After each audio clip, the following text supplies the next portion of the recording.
Welcome to দিশার exam guide.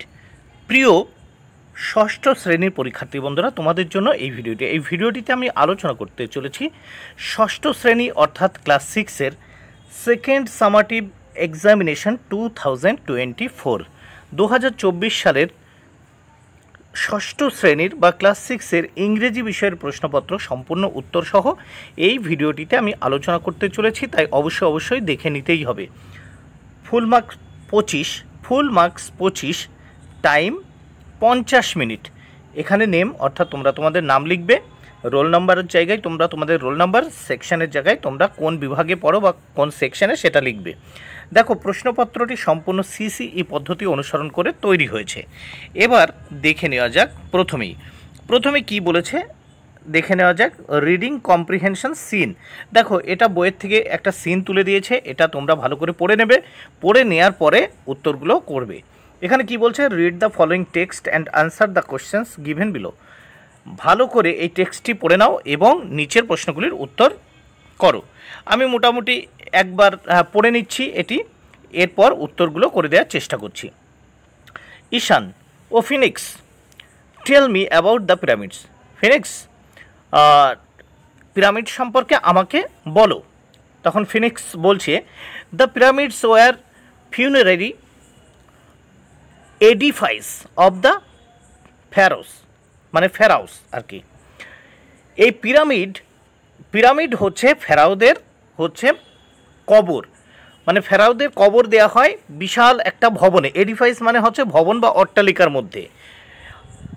ফেরাও Khufu's pyramid is the biggest pyramid. খুফুর এর pyramid সব থেকে বড় পিরামিড। বিফোর দ্য বিউরিয়াল, কবরস্থ করার আগে, the bodies of royal person had to go through mummification. দেখো, মমিফিকেশন, কবর দেওয়ার আগে বড় বড় ব্যক্তি বা রাজাদের বা বিখ্যাত ব্যক্তিদের শরীরটাকে মমি বানানো হতো। দেখো, mummification. The Egyptian priest found a way to preserve the dead bodies. মিশরের বা ইজিপ্টের পুরোহিতরা একটা পথ বা পন্থা বের করেছিল ডেড বডি বা মৃতদেহকে কীভাবে সংরক্ষণ করা হবে। Spice, chemical and oils were used by them. দেখো, তারা কি করতো? এই জন্য বিভিন্ন ধরনের মশলা, তারপর কেমিক্যাল এবং তেল ব্যবহার করত এই শরীর সংরক্ষণ করার জন্য। That is how they made a mummy. এইভাবেই তারা মমি তৈরি করেছিল। Look, that's queen Nefertiti. ঠিক যেমন রানী নেফারতিতির। Perhaps the most beautiful queen of Egypt. সম্ভবত তিনি ছিলেন ইজিপ্ট মানে মিশরের সব থেকে সুন্দরী রানী। He is a king Tutankhamun who died in his teens. দেখুন, মানে দেখে নাও যে তুতেনখামেন তিনি ছিলেন একজন রাজা যিনি অল্প বয়সেই মারা গিয়েছিলেন। His body is preserved as a mummy. তার শরীরটাকে মমি হিসেবে সংরক্ষণ করা হয়েছিল। That's Howard Carter who discovered Tutankhamun's tomb in 1922। Howard Carter তুতেনখামেনের যে টম্ব বা স্মৃতিসৌধ আবিষ্কার করেছিলেন, স্মৃতিস্তম্ভ আবিষ্কার করেছিলেন 1922 খ্রিস্টাব্দে। এইবার আমরা দেখে নেব প্রশ্ন এবং উত্তর। এর আগে কি বলেছে? Match the words in the column A with those in column B. Column A এর সঙ্গে বি আমরা ম্যাচ করব বা মেলাবো, এর জন্য 3 মার্ক। প্রথম দেখো, এডিফাইস মানে বিশাল ভবন বা অট্টালিকা, উত্তর হবে দেখো এটা, এখানে আমি 1 বসিয়ে দিয়েছি। লার্জ বিল্ডিং মানে বিশাল বড় বিল্ডিং বা অট্টালিকা।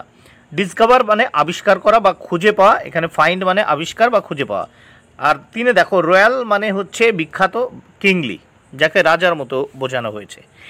এবার আমরা দেখে নেব বি দাগের প্রশ্ন ও তার উত্তরগুলো। বি দাগে কি বলেছে? Write T for true and F for false statements in the given boxes. Give supporting statements for each of your answer. দেখো, নিচের যে স্টেটসমেন্টগুলো দেওয়া আছে সেগুলো সত্য হলে টি এবং মিথ্যা হলে এফ লিখতে বলেছে এবং তার সাপোর্টিং স্টেটমেন্ট বা বিবৃতি দিতে হবে ওর সমর্থনে। প্রথম দেখো, একে, pharaoh Khufu died in his teens. Pharaoh Khufu তার যৌবনে মারা গিয়েছিল, এটি কিন্তু ফলস, কারণ মারা গিয়েছিল। দেখো তুতেনখামুন who died in his teens, দেখো এটা কিন্তু সাপোর্টিং স্টেটসম্যান। এবার 2 দাগে নেফারতিতি ওয়াজ perhaps the most beautiful queen of Egypt, নেফারতিতি সম্ভবত ইজিপ্ট বা মিশরের সব থেকে সুন্দরী রানী ছিলেন, এটা ট্রু। দেখো আমি সাপোর্টিং স্টেটসম্যান তুলে দিয়েছি, নেফারতিতি perhaps the most beautiful queen of Egypt. Next আমরা দেখব 3 দাগের প্রশ্ন ও তার উত্তর। 3 দাগে Tutankhamun's body is preserved as a mummy, তুতেনখামুনের শরীরটা মমি হিসেবে সংরক্ষণ করা হয়েছিল, ট্রু। দেখো টি লিখেছি। সাপোর্টিং স্টেটসম্যান দিয়েছি his body is preserved as a mummy. এবার এই প্রশ্নপত্রটির আমরা নেক্সট পেজ বা দ্বিতীয় পেজ দেখে নেব। সি দাগে কি বলেছে দেখে নেওয়া যাক। সি দাগে বলেছে অ্যান্সার দ্য ফলোয়িং কোশ্চেন, নিম্নলিখিত প্রশ্নগুলির উত্তর দাও। এখানে দেখো 3টি প্রশ্নের উত্তর দিতে হবে, 6 মার্ক, প্রত্যেকটি প্রশ্নের জন্য 2 মার্ক করে বরাদ্দ। প্রথম 1, what is a pyramid, what is the biggest pyramid of Egypt. দেখো পিরামিড হচ্ছে সংক্ষেপে লিখেছি, a pyramid is a 3 dimensional shape. তারপর দেখো pharaoh Khufu's pyramid is the biggest pyramid of Egypt.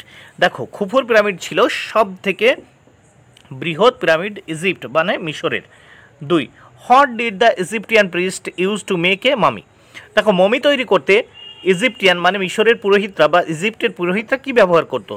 দেখো spices, chemicals and oils were use the priest to make a mummy বা mummy. এবার next আমরা 3 দাগে দেখব who discovered Tutankhamun's tomb and when. দেখো কে তুতেনখামুনের টম্ব আবিষ্কার করেছিলেন, মানে স্মৃতিস্তম্ভ বা কবর আবিষ্কার করেছিলেন এবং কখন। দেখো Howard Carter discovered Tutankhamun's tomb in 1922, Howard Carter তুতেনখামুনের কবর আবিষ্কার করেছিল বা পিরামিড আবিষ্কার করেছিল 1922 খ্রিস্টাব্দে।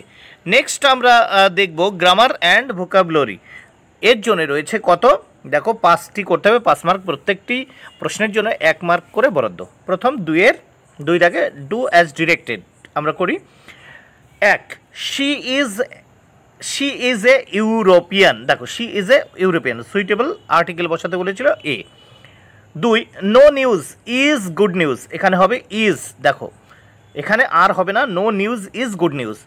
3, স্টেডিলি, এখানে বলছে add prefix to the following word, unsteadily, তাহলে স্টেডিলি উত্তর হবে unsteadily. 4, make a meaningful sentence with the following words, brave দিয়ে একটা মিনিংফুল সেন্টেন্স বানাতে বলেছে। দেখো ভাব, অর্থের ভাব থাকবে ভাবযুক্ত, হি ওয়াজ এ ব্রেভ সোলজার, তিনি ছিলেন একজন সাহসী সোলজার, সৈনিক। 5 দাগে আমরা দেখব 5 দাগে কি বলেছে। 5 দাগে বলেছে replace the underlined word with its antonym. তাহলে দেখো এখানে যে একটা ওয়ার্ড আছে, এই যে ওল্ড, এই ওল্ডটার রিপ্লেস করতে হবে অ্যান্টোনিয়াম দিয়ে, মানে এর বিপরীত শব্দ ইউজ করে। এখানে আছে the old lady had been invisible to the king, আমরা এখানে করেছি দ্য ইয়াং লেডি, দেখো ওল্ডের বিপরীত শব্দ young, the young lady had been invisible to the king.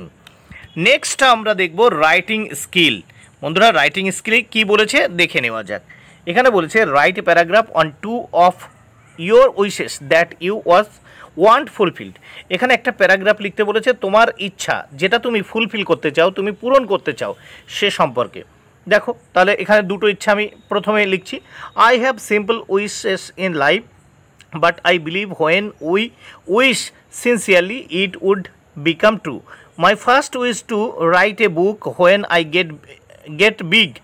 I love reading. Each time I read a book, even I think I should write something valuable for others to read. I prefer to write detective novel. They are so interesting and thrilling. তাহলে প্রথম ইচ্ছা হচ্ছে আমি একজন writer বা লেখক হতে চাই, বড় রাইটার, এবং আমি পড়তে ভালোবাসি, ঠিক আছে, প্রত্যেক সময়, মানে আমি প্রায় টাইমই আমি পড়াশোনা করি, এমনকি আমি কিছু গুরুত্বপূর্ণ অন্যান্য জিনিসও পড়ি এবং সেই সঙ্গে পছন্দ করি, দেখো লিখতে ডিটেকটিভ নোভেল মানে গোয়েন্দা কাহিনী, ঠিক আছে, মানে যেগুলো খুবই ইন্টারেস্টিং এবং থ্রিলিং। এছাড়া আরেকটি ইচ্ছা, I have another wish to be a police officer, মানে আমার আরও একটা ইচ্ছা আছে, সেটি হচ্ছে আমি একজন বড় পুলিশ অফিসার হব। I always see the police, আমি সবসময় পুলিশকে দেখি, policeman who help us from problem, যিনি আমাদের বিভিন্ন সমস্যায় আমাদের সাহায্য করেন। They do their duty punctually and they serve the nation to far away from their family.